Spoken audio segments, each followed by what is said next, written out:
माँ शारदे को नमन। साहित्यिक सचेतना के सभी रचनाकारों, साहित्य प्रेमियों, सनातन प्रेमियों एवं श्रोता दर्शकों को साहित्यिक सचेतना की ओर से राय सिंह भंडारी द्वारा हार्दिक अभिनंदन। हम आपको नित्य नए रोचक सामग्री के साथ सनातन धर्म के प्रचार प्रसार हेतु नए रचना करके सनातन धर्म को प्रचार करने के लिए सहयोग देते हैं, जैसे कि आपके पास जो है रोचक सामग्री पहुंच करके और आप भी अपने सनातन धर्म का प्रचार प्रसार कर सकें। तो आज का जो साहित्यिक सचेतना मंच द्वारा आज जो हमें विषय दिया गया है वो है ब्रह्म ज्ञान, और एक लघु कथा के रूप में हमें इस ब्रह्म ज्ञान के आपको आपके साथ हम उपस्थित हुए हैं। तो ब्रह्म ज्ञान क्या है? तो सत धर्म स्रोत, सत धर्म जो स्रोत, सनातन धर्म के जो स्रोत हैं उसमें 5 आयाम हैं: यथार्थ ज्ञान, ब्रह्म ज्ञान, अद्वैत ज्ञान, सत ज्ञान के ये आयाम हैं।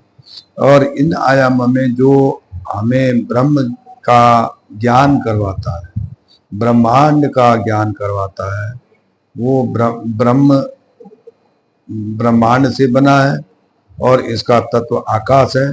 जो शब्द ओम ध्वनि से ब्रह्म के कंपन से अवतरित होती है, ये ही ब्रह्मांड का जो ज्ञान है वो ब्रह्म ज्ञान कहलाता है। ब्रह्मांड में, ब्रह्मांड जब से सृष्टि बनी है तो ब्रह्म है, एक ब्रह्म है और बाकी और कोई नहीं।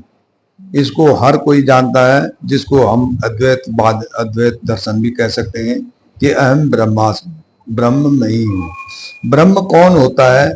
जिसके अंदर मोह माया जो ये 5 विकार, 5 दोष, 5 पातक से जो अलग रहता है, जिसको जिसकी दृष्टि में बाह्य जगत लोभ मोह काम क्रोध अहंकार शून्य है, और जिस मनुष्य के बाह्य जगत को त्याग कर अंतर मन का ज्ञान प्राप्त कर लिया हो, वही ब्रह्म ज्ञानी है। और उसमें जो यानी ब्रह्म, मैं ब्रह्म में हूँ और ब्रह्म मुझ में है, इसका भाव लेकर के और दूसरा कोई भी नहीं है, तो इसके लिए जो है, जो ये ज्ञान जान लेता वही ब्रह्म ज्ञानी होता है। माया, लेकिन सभी लोग इसे बच नहीं पाते हैं, क्योंकि ब्रह्म के साथ एक और दूसरी वस्तु है माया। तो माया जो है एक अज्ञान सागर में धकेल देती है, जिससे कि ब्रह्म का समुचित ज्ञान नहीं हो पाता। इसके लिए आपके सामने एक प्रस्तुति लेकर, लौकता लेकर आया हूँ। एक बार जो है ब्रह्म मतलब देव ऋषि नारद को एक बार ब्रह्म ये हो गया कि मैं ब्रह्म ऋषि हूँ या देव ऋषि। तो इसको लेकर के वो भगवान विष्णु के पास गए। तो भगवान विष्णु ने के पास पूछा कि भगवान मैं क्या हूँ? तो भगवान ने कहा तुम देव ऋषि हो, लेकिन समस्या क्या है? कह रहा नहीं भगवान तो ब्रह्मज्ञानी, क्या ब्रह्म ऋषि कौन होता है? कह रहा कोई बात नहीं है नारद, मैं बता दूंगा तुम्हें, कोई ऐसी बात नहीं है। तो चलो चलो थोड़ा सा हम घूमने चलते हैं, पृथ्वीलोक पे घूमने चलते हैं। कह रहा चले महाराज, चले भगवान। तो साथ साथ में चलते चलते जो है एक जगह पे पहुंचे। कह रहा नारद थोड़ा सा पानी लाना। तो कह रहा ठीक है जी, अभी मैं पानी लेके आता हूँ, जल लेके आता हूँ। तो उन्होंने अपने लोटा रखा, वीणा कंधे में रखी और चल दिया आगे। धीरे धीरे आगे जाकर पता चला उनको कि सामने जो है दूर जगह पे, एक जगह पे कुआं नजर आ रहा है। तो कुएं के पास गए तो वहां पे औरतें पानी भर रही थी। सुंदर सुंदर सी कन्या थी एक, और उनमें से सबसे अच्छी सुंदर कन्या थी। तो नारद जी ने उस लड़की से पानी मांगा, तो उस कन्या ने पानी पिलाया। तो नारद जी उसको देखते रह गए। देखते देखते देखते उन्होंने कहा कि कन्या घर है तुम्हारा?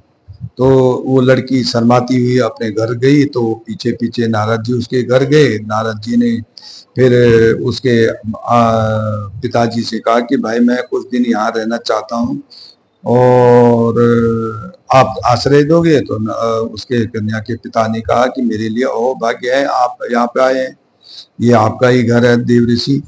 तो वो एक दो दिन रहे, तो अब जाके उन्होंने कहा कि भाई देखो, मैं यहाँ इस उद्देश्य से आया हूँ कि मैं आपकी कन्या के साथ विवाह करना चाह रहा हूँ। तो वो जो उसके कन्या का पिता है वो तो बहुत खुश हो गया, कह रहे देव ऋषि, आप जैसे देव ऋषि के साथ मेरी कन्या की शादी होगी तो बहुत खुशी होगी मेरे को, लेकिन मेरी एक शर्त है कि मेरा कोई बेटा नहीं है, इसलिए आपको घर जमाई बनकर रहना पड़ेगा। नारद जी सोचने लगे, बहुत अच्छी बात है यार, ये तो कैसे मिलेगा, एक तो मतलब सोने में सुहागा हो गया, नहीं तो कहाँ भटकता इसको लेकर के। कह रहा ठीक है जी।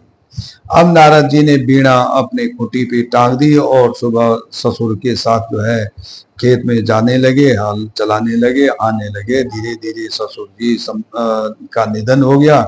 फिर दोनों मियाँ बीवी बचे, दोनों मियाँ बीवी बच्चे को दो तीन बच्चे हो गए, और इसमें अपने आपस में अपनी गृहस्थी चलाने लगे।